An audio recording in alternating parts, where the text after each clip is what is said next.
Hi, my name is Gibson, and I'm the co-owner and creator of the Personal Development School.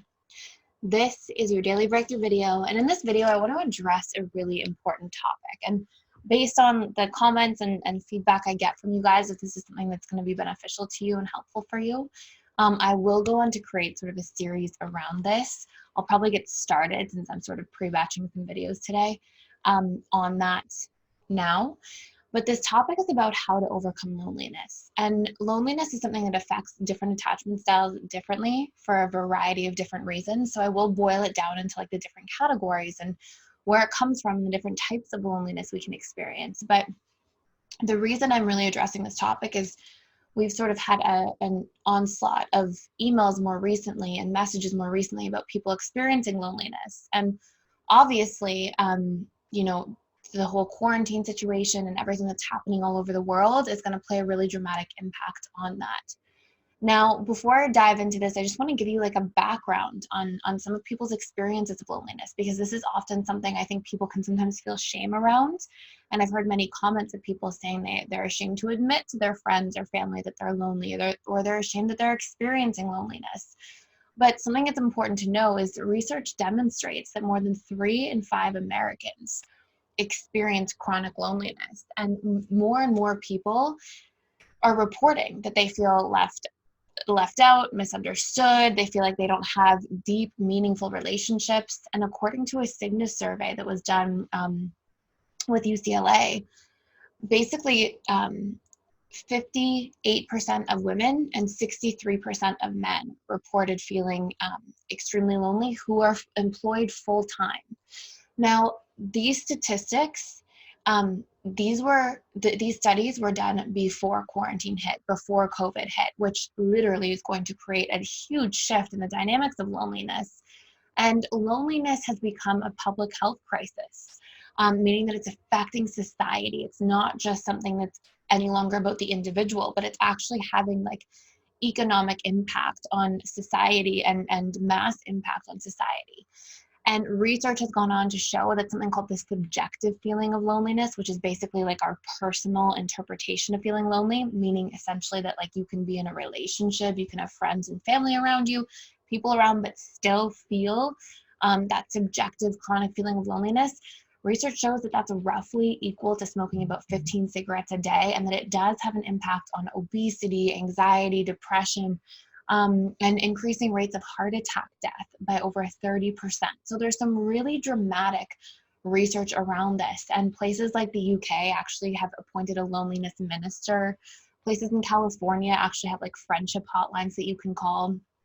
And so there's a really big issue here. And so I can only imagine what some of you guys are feeling right now, given that we are also going through this huge shift in terms of quarantine and isolation. And sometimes it looks like things are opening back up in certain parts of the world, or they start to, and then there's sort of this pullback. And I know that there's just a lot going on. So I wanted to take some time to really address this topic and just create like a supportive infrastructure around it. We do have a full length course, which is like 4 hours, all about reprogramming loneliness. And sort of the first part is like reprogramming loneliness itself and the barriers that we have that create loneliness, because loneliness is not just about like the actual circumstantial loneliness we're experiencing, but it can also be very much about our subjective interpretation. Like if the quality of our relationships doesn't feel extremely fulfilling, then that can create loneliness too. I'm sure everybody's heard the expression or experienced the feeling of being alone while in a relationship. So just based on a lot of the information we're hearing and different emails we're getting from people through our PDS team, I just know there's a lot going on. So we're still doing a sale to support everybody right now. It's 25% off all of our membership bundles. The coupon code is with you. I'll put it in here and in the description box below. And we have, just because of some of the things that are happening too in the US especially, and a lot of individuals in the US is where like a lot of our students come in from, we're also reopening scholarships. We sort of had to close for a little bit because it takes we have to pay per account to host people and all these different things. And we're just reopening scholarship options for people right now. So if you want to email my team as well at info@personaldevelopmentschool.com, we have scholarship options in there for people.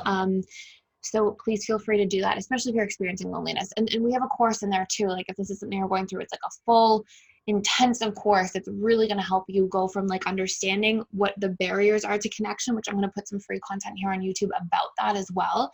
And then reprogramming some of those barriers, and then literally the science of connection and how it works and what it's made up of and how to connect and like how to form deeper relationships and understanding the different stages of relationships and how they impact our attachment styles. So there's going to be a lot in there. So one of the first things I just want you to know is if you're experiencing loneliness, you're not alone in that. Like there's obviously, especially from statistics, pre-COVID and pre-quarantine, there's a tremendous amount of this going on. And one of the really big things that I want you guys to understand here is that loneliness has so much more to do with our actual quality of relationships than the number of relationships themselves. Now, what is this quality made up of? Well, this quality is made up of how vulnerable we are in relationships, how much we feel a sense of belonging and closeness in our relationships, how much meaning we have in our relationships, how much we feel seen, heard, and understood, and feel like we see, hear, and understand somebody else to create more meaning that's interchangeable, that really is an exchange, like you deeply understanding somebody and knowing you'll show up and be there for them, and the importance and the value that comes from being able to serve, being able to show up in a friendship or a relationship and bring those things to the table, being able to feel like you're contributing to somebody's life and holding space for vulnerability and truly seeing them, being able to bond, but then of course also feeling like you can show up that way and somebody will hold space for you by that same token. So this is huge. And often what this is made up of are those key qualities. Am I being vulnerable? Do I feel a sense of belonging? And something I love to do, and you probably notice on this channel, is I really dig to the nth degree into details. Like I'm always like, and what is that made up of? And what does that mean? And I really try to pull things apart and sort of boil them down and dissect them to the root levels of how they originate. And one of the biggest things I found in terms of belonging has so much to do with do we know ourselves? Are we able to understand ourselves and our needs as individuals? Because if we don't, then what we do is we enter into relationships with whoever. We don't know what to say yes to and what to say no to, what qualities we appreciate or desire.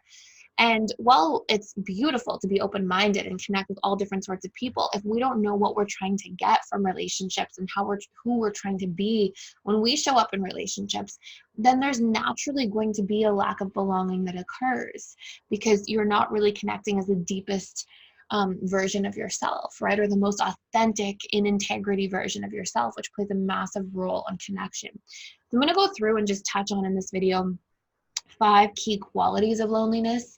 And in the later part of this, if you guys want to see more on this and if anybody's struggling with this, I highly encourage you to share with others and share in the comments and just bond with people and see that hey, you guys are not alone. If you want to even put in the comments, hey, I've been experiencing loneliness, or just things like that, because I think people watching this video will be like, wow, there's lots of people in here having this experience, and even just knowing you're not alone in your loneliness does something to shift the personal experience around it. But the 5 root causes that I found around loneliness are: number 1, being disconnected from your sense of self. And this means not knowing your needs, not knowing your true desires, not knowing your feelings in real time or your boundaries. And what this does is it creates the superficiality of relationships.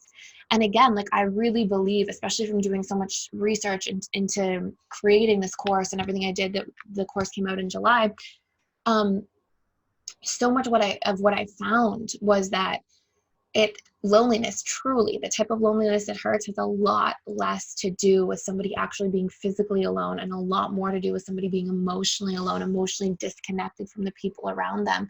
And if we don't know who we are, and if we're not connected to ourselves first, then it's really hard to find your tribe. It's really hard to find the people you feel like you belong with. It's really hard to feel seen and understood because you're not expressing your inner self and your inner world. And so you can only receive being seen and understood at somewhat of a superficial level. And so this can create a lack of meaning in relationships, a lack of meaning in our lives. And remember, even those of us, even you guys who are dismissive avoidant or fearful avoidant with a strong avoidant side or those sorts of things, even though you might thrive and feel safe in that space, there can still, in that avoidance space where you sort of withdraw, that's usually also linked a little bit to chronic stress and the need to withdraw and not have meaningful relationships or not have some kind of ongoing stability in a couple of your relationships is actually usually linked to having chronic overproduction of cortisol levels, which actually impacts brain activity in the prefrontal cortex and sort of slows brain activity, or not slows, but like destabilizes it a little bit. And then this creates a need for a person to withdraw a lot of the time if that's a major coping mechanism. And so people can still be avoidant, fearful avoidant, dismissive avoidant, and still have experiences of loneliness, but that might actually be buried underneath a need to stay safe or self-protect if we're in a chronic state of stress. So it can also be really beneficial to like work through that chronic state of stress and then realize, oh my goodness, there is a feeling of disconnection in here.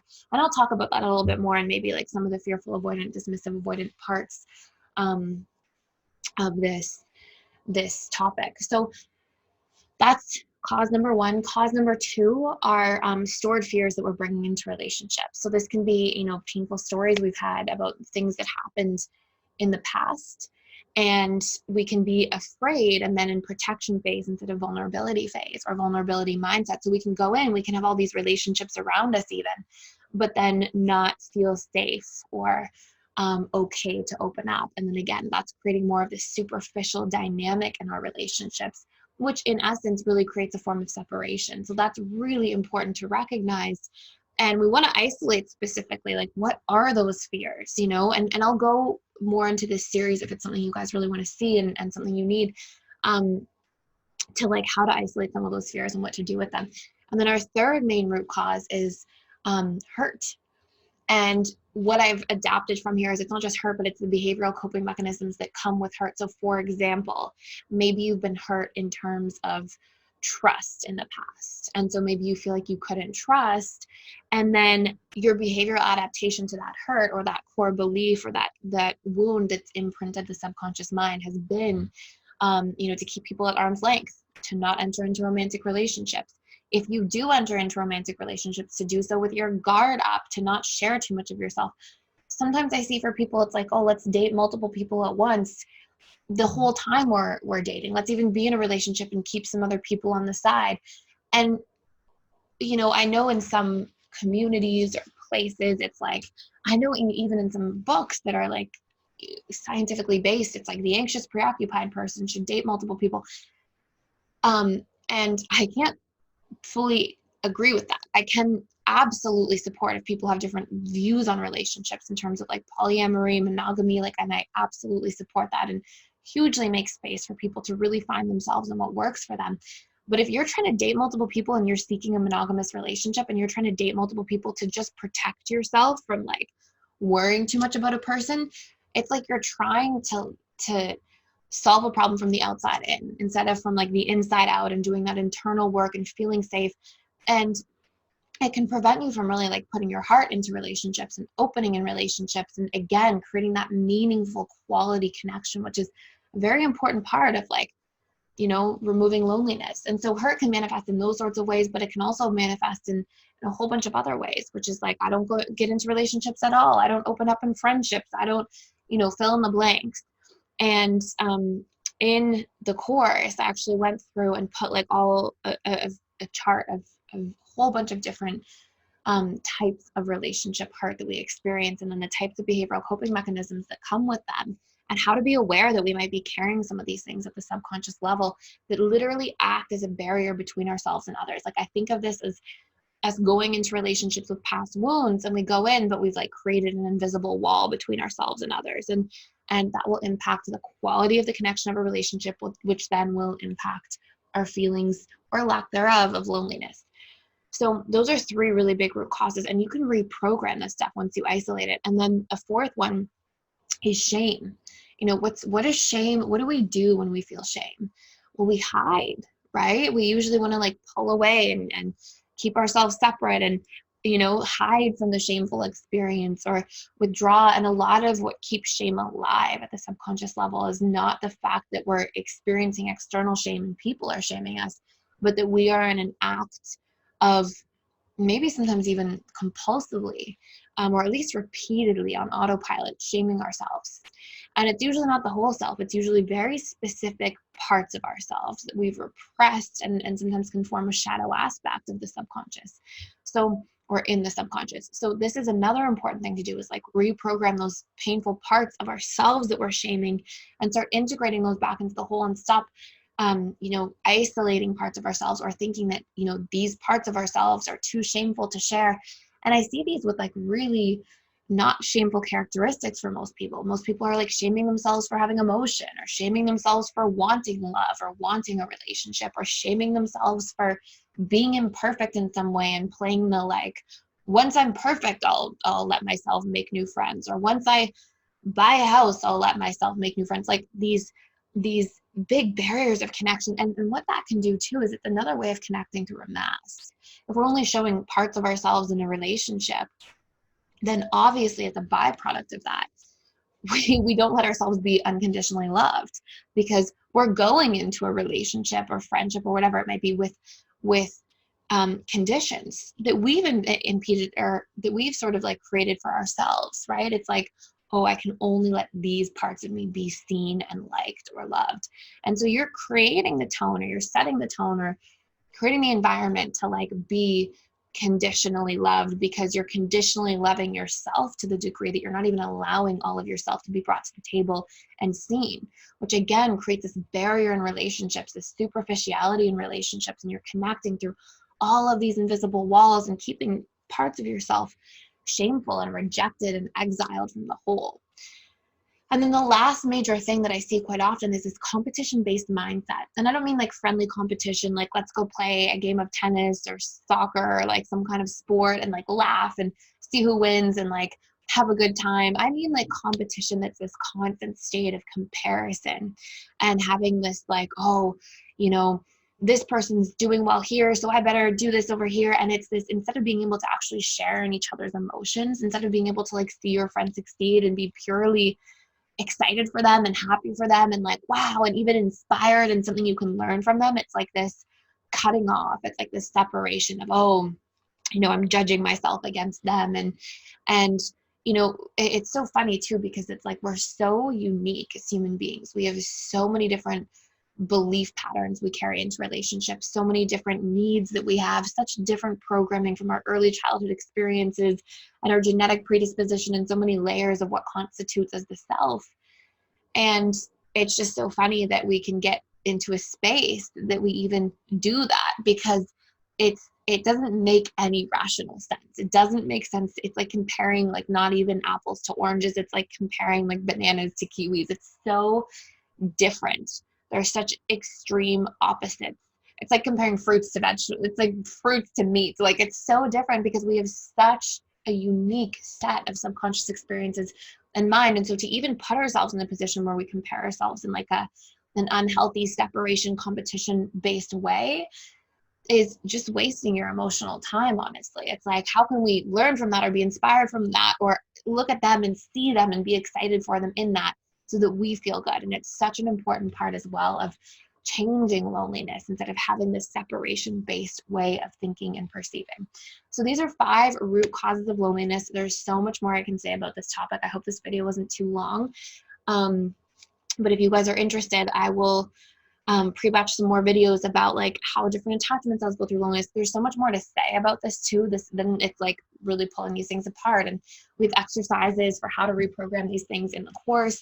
And we have like all these tools about the stages of connection, the science of connection, and how to connect and what it's made up of. And like it's all research based in terms of what's working and what's not working, and some creative ways we can come up with for how to connect even with people during a time like COVID and quarantine and all the stuff that's happening. So that's it for this video for now. I hope you guys are all hanging in and doing well and connecting to yourselves and on a journey with yourself, because that really helps to fill some of your own cup and remove some predispositions in a way, or like sort of qualities that will create the dynamics of feeling lonely. And thank you guys all for being here and for being a part of this channel and community. Please like this video and share it if it's providing value, and I will see you in the next